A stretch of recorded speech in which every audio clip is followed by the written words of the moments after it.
going to move on now to our second guest of the day. And I'm pleased to bring into the mix here in just a moment Anthony Frisina, who is going to speak to you about bridging the gap to accessibility and inclusion. Now, Anthony Frisina has a passion for accessibility and inclusion. He is driven by a community in Hamilton, Ontario, where he was born, and he still calls Hamilton his home. I know Hamilton quite well myself as well, from being born and raised in that relative area. So I love the hammer. Born with spina bifida and hydrocephalus, Anthony's message is person first. It's a mindset that he currently embodies in his everyday life. Two quotes that really stand out for Anthony that he kind of sort of lives by, his mantra. One, adversity not only builds character, it reveals it. And also, it's not about the amount of times you get knocked down, but how many times you get back up. And those are kind of quotes that inspire Anthony to be the type of man that he is today. Mr. Frisina is a Mohawk College graduate in enterprise business, office administration executive, and is currently employed as a student services representative at the Square. Under this brand, Above and Beyond, he is a public speaker, he's an author, he's an actor, he's a coach, a consultant, and he produced and hosted a TV show in Hamilton. Anything else, Anthony? You're doing about 19 different jobs. Kudos to you.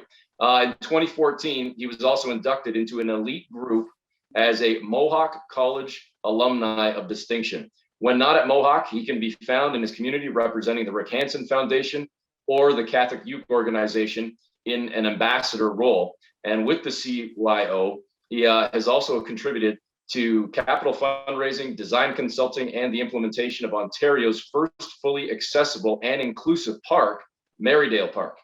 In early 2021, Mr. Frisina was recognized as a member of the Order of Hamilton for his volunteer work with the city, making a greater place for all Hamiltonians to live in, to work, and to play together. He has principles of motivation, inspiration, innovation, celebration, education, and empowerment, those all standing as a mantra that is the driving force behind Above and Beyond. So I bring into the conversation now, into our annual general meeting, our next speaker, Anthony Frisina. Anthony, take it away. Thanks so much for your time today. Well, good morning, Eric, and good morning, everybody. Thank you so much for having me here today. Are we going to pull up the presentation or? Yeah, we certainly can. Perfect.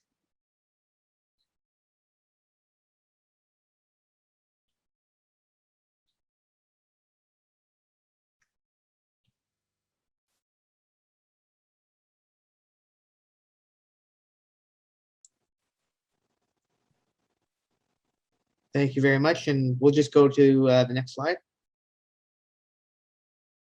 So Eric gave a tremendous who I am. So again, my name is Anthony Frisina. I am 41 years old, and I created Above and Beyond because in Hamilton, the percentage of persons with disabilities is greater than the provincial and national averages. Again, I am a Mohawk College graduate in enterprise business and office administration. And in 2014, I was named a member of the Alumni of Distinction. And in 2020, for 2021, for the year 2020, I was named a member of the Order of Hamilton for the work that I do in regards to volunteering to help make Hamilton a greater place to live, work, and play together. And we'll go to the next slide, please. So the Catholic Youth Organization has always had a special place in my heart. You know, I attended as a camper, born with spina bifida and hydrocephalus myself. You know, I knew the challenges that the old park had for me. So in 1988, I started attending the old Marydale Park in Puslinch, Ontario. So the old park consisted of various terrains, various hills, various obstacles that made it a little challenging. But with the mantra that I have, I was going to conquer the challenge that no matter what. On my arrival to Marydale Park at the age of 8, I met a man by the name of John Spatazzo. He literally just looked at me and he said, "Hi, my name is John. Welcome to camp." That created a aha moment, if you will. That created a sense of belonging, because that was the first time outside of my friends and my family that I was venturing off into something on my own and something new. John gave me the sense that that I belonged, and this camp was going to be a big part of my life years later, and he was right. John is now the executive director of Marydale Park, and we do a lot of collaborative work together. Next slide, please. So again, I wanted to talk about some challenges in the 80s and 90s. In 92, I had the surgery that typical goes with spina bifida that had a success rate of 40%, and it would ultimately change my life, leaving me using a wheelchair then after, as I had previously used a cane and a walker and crutches as I grew up. But I asked myself, how do I embrace these new challenges? How am I supposed to be the man that I am today with regards to the changes that are going on? You know, I began how to be a powerhouse and facing the challenges with a positive attitude, a positive mindset, and changing the way my mindset was a mind over matter mentality. You know, I grew up with wonderful friends, a great family, and I joined the band and vocal ensemble in high school to help continue to amplify my voice and get a message out there that in spite of disability, in spite of what the perceived negative was, it was not going to define me. It was going to give me the opportunity to continue to grow to be the man that I was destined to be years later. Next slide, please. So my college life allowed me to continue to grow, to continue to become the man I was continuing to grow to be. My first job I started in 2005 as an invigilator, which meant I was proctoring tests for people with disabilities, and so on and so forth. Next slide, please. So the Rick Hansen Foundation was really where things started for me. In 2006, I attended the Rick Hansen Wheels in Motion event at the Shadok Hospital in Hamilton. And from there, I realized there was an opportunity to make this event for Hamilton even bigger.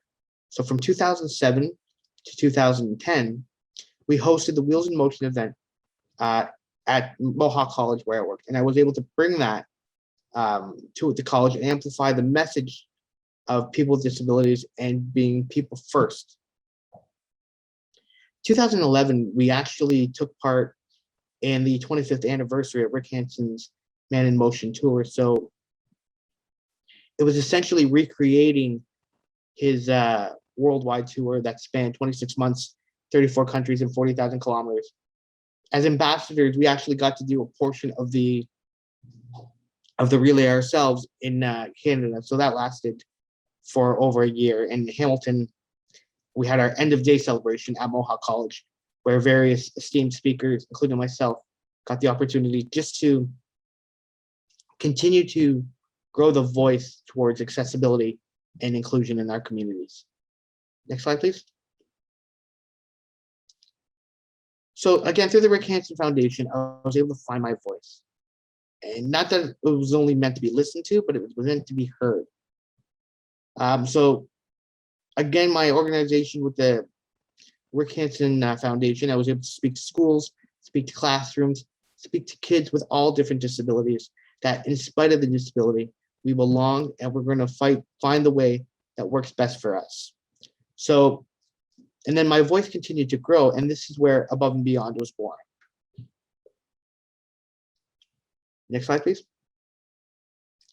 So through faculty at Mohawk College, I started there as a student in '99, and I continue to be there today. I learned of this opportunity through a local cable television station, Cable 14, that they had this program called The Showcase, which gave community members an opportunity to pitch show ideas to Cable 14. And we did that, and we were able to get a pilot for our show Above and Beyond. The pilot of Above and Beyond had MPP Monique Taylor, and I'm sorry, next slide, please. Again, the idea was pitched to Cable 14 on a show called The Showcase, where we were granted the pilot. We talked to MPP Monique Taylor. We spoke about accessible travel, and we touched a lot on the AODA and the value it has when the AOD gets more policed. And again, it gets overlooked and overshadowed by a lot of assumptive-based mindsets. And we wanted to bring accessibility and inclusion to the forefront of conversation rather than an afterthought. So when it debuted in 2017, like I said, I can't begin to put into words the impact that it had in our community. I was literally going to a hockey game a few days later where a gentleman had spoken to me, and he said, "Yeah, I saw your show Above and Beyond," and he was grateful for the show and grateful for persons with disabilities being able to be granted a voice. Next slide, please. So the first season I ended up producing behind the scenes, and my host was Celeste Licorice, and she really helped me capture what Above and Beyond was meant to be going forward. So we had conversations with sports, for example. We had conversations about the Catholic Youth Organization in Marydale Park. We had conversations regarding several sports events. I played sports myself. I played para ice hockey and challenger baseball, where I actually had the opportunity to play in 1994 at Doubleday Field in Cooperstown, where our organization was welcomed during Hall of Fame weekend. Next slide, please. So season 2 of Above and Beyond, after the success of season 1, I actually got to co-host. And I co-hosted with somebody who's special to me. Her name is Shannon McKinnon. She was also my PSW.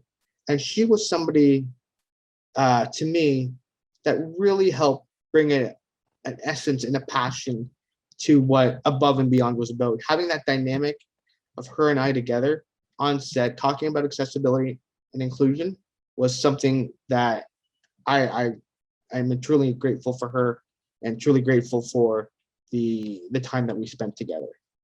And realizing the fact that access and inclusion, it doesn't happen overnight. It's a marathon, not a sprint. And it works when we work together in collective prosperity. Next slide, please. So again, today I continue to go above and beyond due to the successes of the show as different entities. As Eric alluded to, I am an author, actor, coach, host, and producer, and consultant. I've also developed my skills in speaking to schools and organizations and building allyships and relationships in the community. We must understand that it is done together.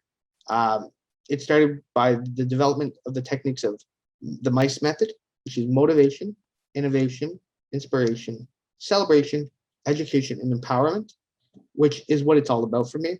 Where there's a win for inclusion, there's a win for collective prosperity. Next slide, please. So as I continue to grow this band, it's again been about allyships and networking, but not only the disability community at large, but because the disability community knows already what the disability community already knows.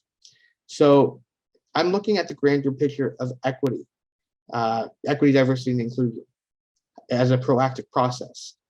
Often lost in the translation bubble, equity is access, which is typically falls under the equity bubble.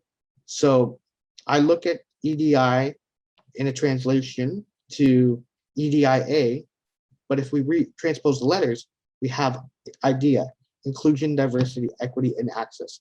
And I think that's the mindset and the message that we need to develop going forward for persons with disabilities to have the lives that we want to live, not something that is dictated to us by a policy, by a handout. We do require our own autonomy, our own agency, and dignity and respect to lead the lives that we'd like to live. Next slide, please.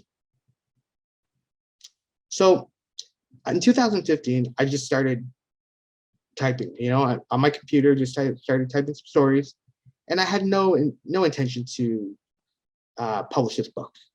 But it came to fruition earlier this year. So I decided to, under the aforementioned name Above and Beyond, I created this book, which is available online, all major retailers, and through me as well. But again, it's about the progression of life and not touting perfection. And when we talk about progression, we need to talk about momentum and building that momentum going forward with the positive attitude and the positive mindset so that people with disabilities equally matter in our communities. So my book is available again through me and available online through Amazon, BookBaby, Kobo, Barnes and Noble, etc. Next slide, please. So then above and beyond now, again, is giving me the opportunity to be more present in my community and work with great people and lay the groundwork for change. My legacy has always been to leave a legacy for the next generation of greater access and inclusion so that they can enjoy it as well. Again, for my work, I was named a member of the Order of Hamilton in 2021 for the year 2020. Next slide, please. And this is just thank you to my sponsors that have given me the opportunity to build above and beyond to what it is today. I'm actually going to Toronto this afternoon to partner with the accessible trick-or-treating event. My friend Rick Hansen, he founded Treat Accessibly. And again, that's what partnering and networking is about. He's commandeered a neighborhood and street to help teach what treating accessibly is about, whether it means having very low sensory lighting, having no music, to having your trick-or-treat station on the edge of a driveway or on the driveway where there's no stairs that provide barriers for kids with disabilities to not be able to get there independently. So I'm looking forward to partnering with him. I'll be wearing my Hamilton Tiger Cats jersey to the event in Toronto. So we'll have fun that way. Next slide, please. Again, this is all my contact information. I just want to say thank you to everybody for the opportunity to speak here today, and I welcome any questions. All right, thanks very much, Anthony.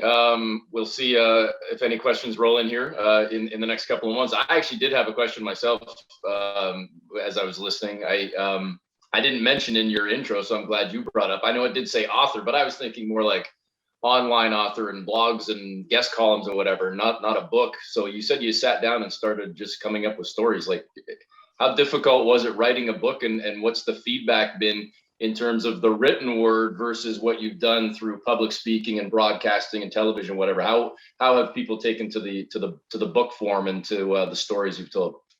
The way I designed the book is basically from a chicken soup for the soul kind of series. In a way, it's giving you short stories of critical points in my life, from birth to having many shunt revisions, to my mom's support, to just growing up in high school, growing up in elementary school, growing up in college, graduating, and transitioning into life. I do have a plan to hopefully complete by the end of this year a children's book as well with regards to belonging. And the response has been phenomenal. Never in my wildest dreams did I ever think that my story would impact so many people. And I'm just grateful. Like, a lot of what I do is simply out of gratitude with regards to the feedback that I can continually get, and it continues to motivate me to continue on doing what I do with Above and Beyond. That's great. That's great. I was gonna bust your chops on wearing a Ticats jersey in Toronto, but you know, I'll leave that alone. I'm gonna get busted. I know. You will. You will for sure. I was born in Burlington, so I was right in the middle. So I'm kind of like, I'm trying to be Switzerland between Hamilton and Toronto, you know, bridging that gap between the Ticats and the Argos. So, listen, thanks again for your time today and for everything that you spoke with us about. And again, Anthony had his information up on the screen just until moments ago. If you didn't have a chance to jot it down, we can, get that info to you if you want to reach out to Anthony. And again, his chat and his presentation will be available again in the coming days and weeks. So Anthony, thanks again, and safe travels into Toronto today. Thank you, guys. You guys are great. I really appreciate the time.